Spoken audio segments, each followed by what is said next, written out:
অনেকেই জিজ্ঞেস করছেন এই আলু টানা কীভাবে রেট দেয় কী আর সে বিষয় আজ এই ভিডিওতে সব কিছু জানাবো। এইভাবে আলু উঠানো হয়, এই উঠানোর পরে ঠিক আছে সামনে দেখতে থাকেন। এই আলুর রেট হইল 40 পয়সা, হাতে উঠাইলে 40 পয়সা রেট। 40 পয়সা রেট কোনটারে দেয় দেখেন সামনে কীভাবে বান্ডেল করতে হয়, প্যাকেট করতে হয়। ঠিক আছে, এই যে এইভাবে প্যাকেট করতে হয় আলু। এই এক প্যাকেটে 5 কিলো আলু, এই 5 কিলো আলু প্যাকেট করার পরে এভাবে দেখেন কীভাবে বাঁধে। এইভাবে কাজ করতে হয়।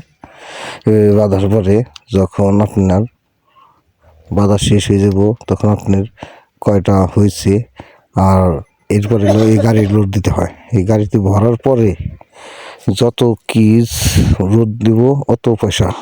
ঠিক আছে, একটা গাড়িতে 1400 বস্তা যায়, তাহলে 40 পয়সা করে কত আসে।